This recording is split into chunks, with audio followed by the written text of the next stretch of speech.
3 months ago, I sat across from my manager as she confidently clicked through a presentation filled with my work, pretending it was hers, in front of our entire executive board. She had no idea that Slide 9 would detonate her career. Hey there, and welcome to today's story. Whatever you're doing right now, cooking, driving, maybe just relaxing, I want you to settle in, because this one's gonna hit close to home. Have you ever worked your butt off on something, only to have someone else take all the credit? Ever had a boss who smiled in your face while quietly stealing your spotlight? Yeah. Today's story is about that kind of betrayal, but it doesn't end in anger. It ends with karma, served slow and ice cold. Stick around to find out how our main character turned a humiliating moment into the most satisfying revenge of her career. And hey, if you enjoy stories where the underdog wins without raising their voice, make sure to subscribe. It helps me keep telling these stories for people like you. Let's dive in. Hi, I'm Carly, a self-proclaimed detail freak, the girl with 5 shades of Post-it tabs and a love-hate relationship with Figma. You know that person who triple-checks the font consistency across a 60-slide deck, catches a broken link just by instinct, and color-codes their own coffee order? Yeah, guilty. I've always been a little obsessed with clarity and aesthetics. Ever since I was 12, I've been rearranging magazine layouts in Photoshop and tweaking fonts in school newsletters until my classmates begged me to stop. Branding, for me, isn't just about making things look good. It's about telling a story without saying a word, capturing the heartbeat of a product and translating it into something that makes people feel something. I studied communications and design strategy in college, and then went straight into grad school for brand systems. I poured my soul into it. My thesis? A rebrand proposal for a nonprofit that increased their donor engagement by 63% during the testing phase. I was that kid who spent hours in the lab when everyone else was at the bar. I didn't mind. I liked the quiet hum of effort, the invisible labor that leads to something powerful. So when I landed my first real job out of grad school at Lanix Creative, I was buzzing. The firm had a sleek portfolio, a reputation for pushing boundaries, and clients that ranged from eco startups to Fortune 500 giants. I couldn't believe I was in the room. I was bright-eyed, a little naive, and genuinely believed that if you worked hard and brought real value, people would notice. They'd reward integrity, right? Effort would shine through. Spoiler alert, they noticed. They just didn't care that I was the one doing the work. My manager, Erica, greeted me on my first day like I just joined her book club. She had that Pinterest-perfect smile, red lipstick, manicured nails, and a voice like she narrated brand commercials in her sleep. Warm, engaging, and calculated to the syllable. She looped me into big projects right away, asked for my thoughts, pulled me into meetings with senior creatives. She even said once, "You've got a great instinct for narrative. Don't be afraid to speak up more." I remember floating home that night, texting my mom, "My boss actually believes in me." I thought I'd won the boss lottery. That illusion lasted exactly until the launch of my first major campaign. I had worked nights and weekends on that campaign, crafting brand personas from the ground up, diving into customer data to create emotional profiles that would resonate, designing taglines that struck the perfect balance between trendy and timeless. I storyboarded ad flows with the precision of a film director, mapping out every click, every visual beat, every call to action. That campaign was my baby. I still remember the smell of my overworked laptop fan and the ache in my shoulder blades from leaning too long at my desk. I skipped dinners, bailed on friends, and lived on reheated coffee and Spotify playlists labeled Deep Focus. But I didn't mind. I was building something that felt real. I was proud. Launch day finally came. The big conference room was full. Creative directors, account managers, even the COO dropped in for this one. I stood at the back, heart pounding, sweaty palms wrapped around a sad paper cup of office coffee. And then there was Erica, standing at the front, wearing that structured blazer and fake sincere smile like armor. She opened the deck and began to speak. Except she wasn't just presenting the campaign, she was presenting my pitch. Every headline, every call-out, every metaphor I had labored over, word for word.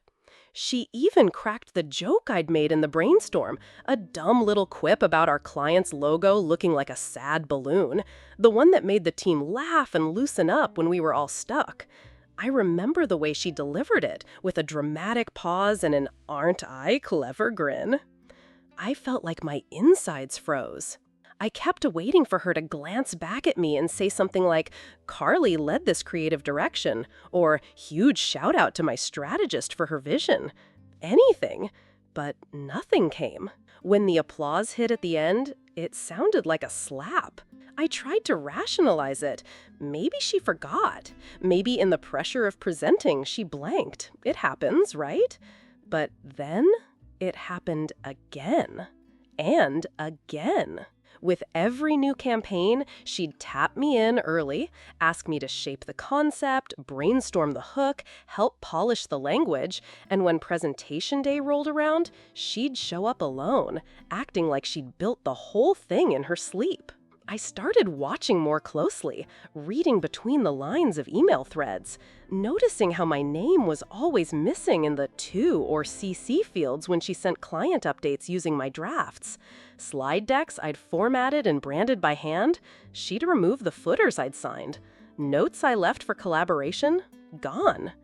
9 months in, I had the sickening realization that Erica was building her entire internal reputation off of my external efforts.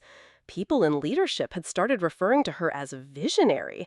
Clients loved her style. She was even shortlisted for a regional industry award. Meanwhile, I was the shadow, the silent engine, the name nobody knew. I'd become a ghost with a stylus. I spent weeks debating whether to confront her. I'd play scenarios out in my head during my commute, trying to find the tone that wouldn't come off as defensive or petty. But every version ended with the same feeling: risk. I was new, junior, still on my first year's contract. Erica, on the other hand, had polished charm and political capital. She hosted wine nights with the art directors, played tennis with the CFO's wife. She knew how to move through the company like she owned the air in the hallways. Eventually, I couldn't take it anymore. My jaw hurt from clenching. I started grinding my teeth in my sleep. So I pulled her aside one afternoon, just the two of us in the hallway near the kitchenette. I kept my voice soft, controlled. I said something like, "Hey, I'd love to be credited in client decks going forward. Just a quick mention or footer. It'd mean a lot professionally." She smiled. That smile. Sweet, tight, too smooth around the edges. "Carly," she said, "we're a team. I thought we agreed it's not about individual recognition, but about overall success." The words felt like poison in honey. What she meant was, stay useful, stay quiet, and don't ever forget your place. I nodded. What else could I do? The hall was too bright, the hum of the refrigerator too loud, my pulse too obvious in my ears. That night, I went home and cried. Not the dramatic kind, the quiet, sunken kind, over a bowl of soggy cereal at 11 p.m., still in my work clothes. I felt invisible, like I had no voice, no armor, and no proof. But somewhere between the bottom of the cereal bowl and the next morning's alarm, something in me shifted. I stopped crying, and I started planning. See, Erica wasn't just stealing credit, she was getting rewarded for it. Leadership saw her as this branding prodigy, someone who understood the emotional nuance of visual identity, as one VP put it in a quarterly meeting. They were dazzled by her polish, her ability to say absolutely nothing in a TED Talk voice. And behind every compliment she received, I felt the sting of my own work echoing back, diluted, rebranded, and stripped of the one thing it deserved most: recognition. Then came the email. Subject line, Q4 Executive Board Presentation, you're leading it, Erica. I read it over her shoulder in a shared workspace. She gave a smug little hum and spun around to face me. Looks like I'll need your magic on one more deck. There it was, the moment. 9 months of silence, 9 months of being the ghost behind the curtain, 9 months of clenched jaws and fake smiles and team wins. And now, she was asking me to hand her the spotlight one more time. I smiled back. Of course, I'd be happy to. She didn't even bother to sit with me to discuss the content. She just tossed me a folder full of KPIs, campaign snapshots, and a rough outline. I knew the material already. I'd built most of it anyway. I also knew this was the company's biggest internal presentation of the year. The board would be watching, the CFO, the CEO, the heads of every department. If there was ever a moment to let the truth breathe, this was it. So, I built the deck. Oh, I built that deck. But I didn't just fill it with polished slides.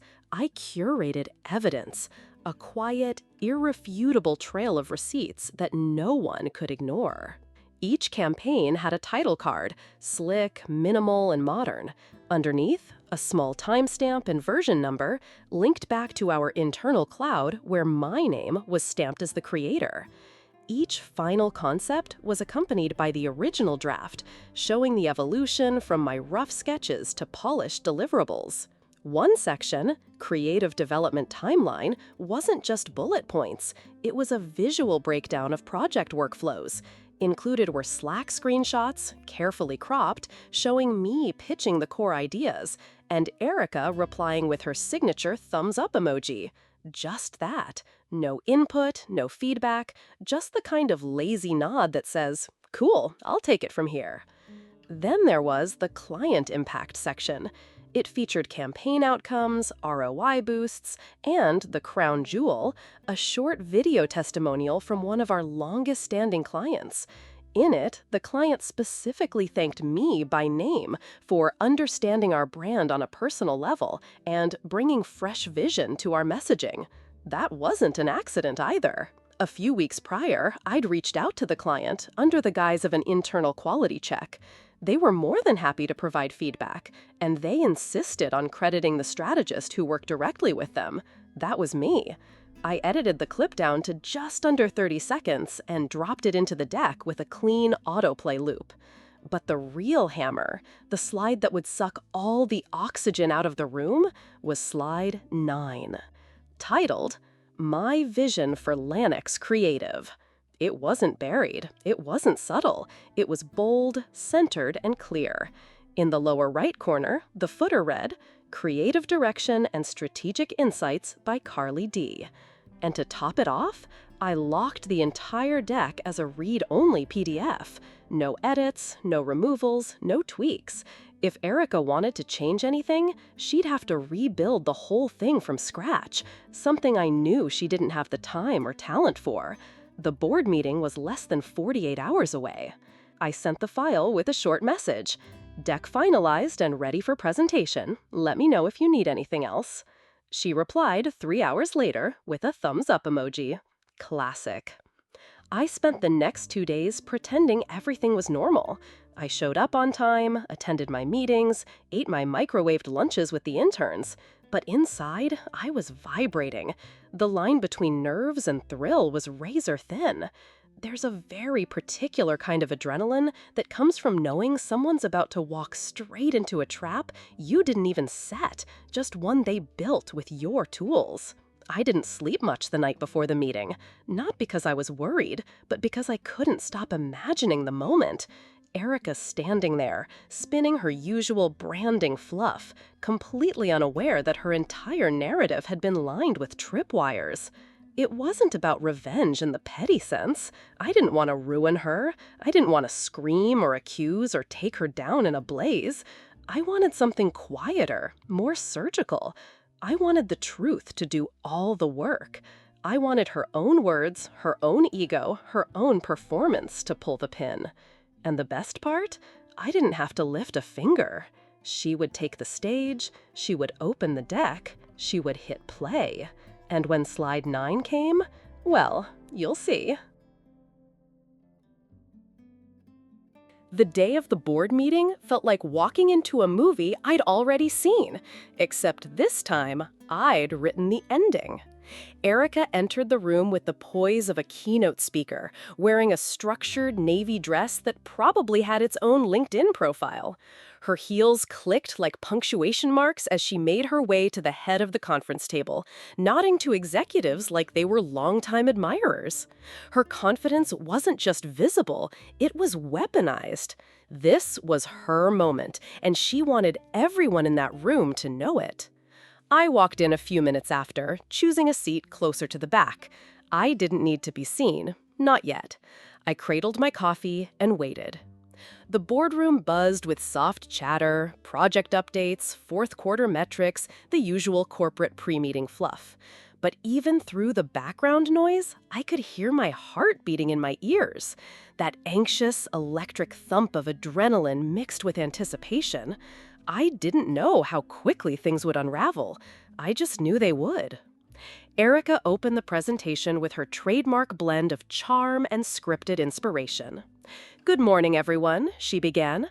"I'm excited to walk you through our department's progress this year, the key wins, and where we're headed next." The first few slides rolled by effortlessly. Brand campaign summaries, mock-ups, clean performance charts, and consumer engagement data. She narrated each slide like a seasoned politician, hitting buzzwords with precision. Synergy, authenticity, storytelling, alignment. Except every image, every graph, every word came from me. And then it happened. Slide 9. The projector flickered for a moment, then snapped into the full-screen image. A bold title, "My Vision for Lanex Creative." And beneath it, in crisp white font against a charcoal footer, "Creative Direction by Carly D." She paused. Just for a split second, but in a room trained to detect weakness, it was a lifetime. She blinked. Her mouth opened slightly, the way someone might if they just stepped into an invisible puddle. The flow of her presentation stuttered, like a car running out of gas. You could see it, the mental scramble behind her eyes. I imagined her searching for the edit function, remembering too late that this deck wasn't hers to rewrite. Then came the voice, calm, curious, but with the power of a gavel. "Erica," the COO said, tilting her head slightly, "who is Carly, and why is she listed as the originator of these ideas?" It was the kind of question that feels simple on the surface, but cuts like a wire through drywall. All at once, heads turned. HR leaned forward. The CEO stopped flipping through the printout in front of him. You could feel the air change, that shift from passive listening to active scrutiny.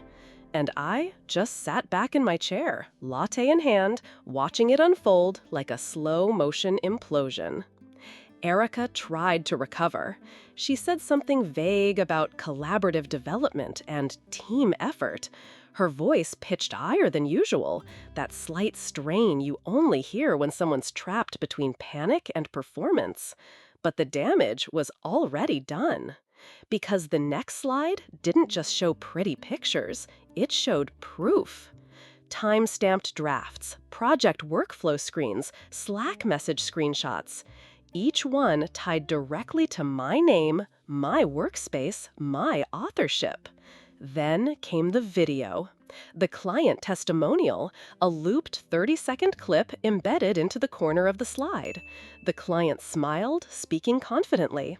Carly brought a fresh perspective to our brand. She asked questions no one else thought to ask. We've never felt so seen. It played once, then again, then a third time. Soft, steady, undeniable. No one spoke. Erica looked frozen, her hands resting on the edge of the table, knuckles pale. It was like the room was holding its collective breath, not out of drama, but disbelief. This wasn't a scandal, not yet, but it was enough to crack the shell of her carefully built facade. From where I sat, I could see her flipping ahead on the printout of the slides, probably praying that was the only mention of me. But it wasn't. The creative development timeline slide showed a project evolution chart that started in my folder, my initials, my uploads, my work session dates. The team workflow matrix featured annotated screenshots of feedback sessions that clearly showed her input was almost non-existent. Just emoji approvals, no creative contributions, no edits, no ideation. By the time she reached slide 15, her voice had lost that rehearsed lilt. She stumbled over a line about visionary alignment with client needs and started reading directly from the bullet points. I could feel the secondhand discomfort radiating off people seated near her. It wasn't loud, it wasn't explosive, but it was public. And in corporate environments, public failure lands harder than any raised voice. She skipped the conclusion slide entirely. Instead, she gave a rushed thank you, closed the laptop, and took a seat. Nobody clapped. The CEO leaned back in his chair, tapping his pen once, then twice. HR whispered something into a colleague and began typing notes. I didn't say a word. I didn't need to. Everything that needed to be said had already been baked into the presentation. Every pixel, every slide, every receipt was planted like a seed. And Erica, she watered it herself. She nurtured the lie for 9 months. All I did was give it sunlight. After the meeting, she avoided my gaze as she packed up her things. Her face had gone a little pale, jaw clenched, that glossy exterior cracking under the weight of exposure. I walked out slowly, calmly. Each step down that hallway felt lighter than it had in months. For the first time, I wasn't walking in her shadow. I was walking out of it. That presentation didn't just spark a few awkward hallway glances or a stern email from HR. It lit a fire that reached all the way up to the executive suite. The following Monday, a quiet but very pointed message went out to all department leads. Reminder: attribution and documentation are critical to maintaining trust and transparency in creative workflows. Subtle, but unmistakable. Within a week, I was called into a meeting with the VP of Brand Strategy and someone from HR. My stomach flipped when I got the invite. Even though I had done nothing wrong, trauma from being invisible that long makes you flinch when you're finally seen.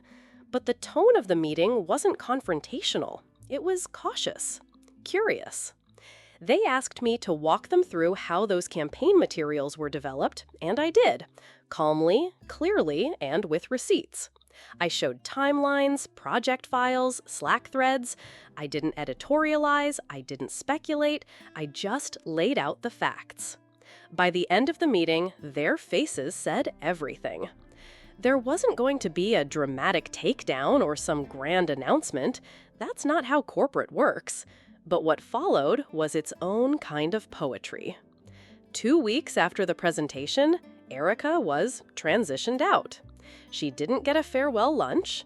There was no department-wide email full of platitudes and carefully worded goodbyes. One morning, she was there, pale, quiet, packing up her desk, and the next day, she was gone. Just like that. The most vindicating part? No one asked where she went. Not even the ones who used to hang on her every word.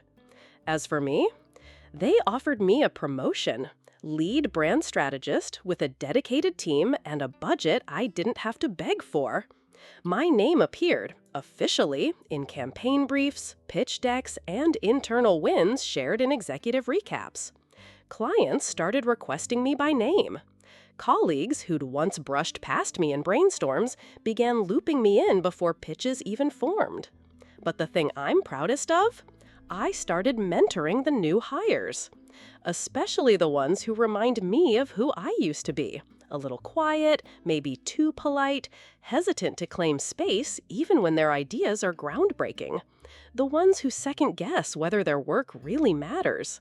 I take the time to tell them, it does. And now, coming from me, those words actually land.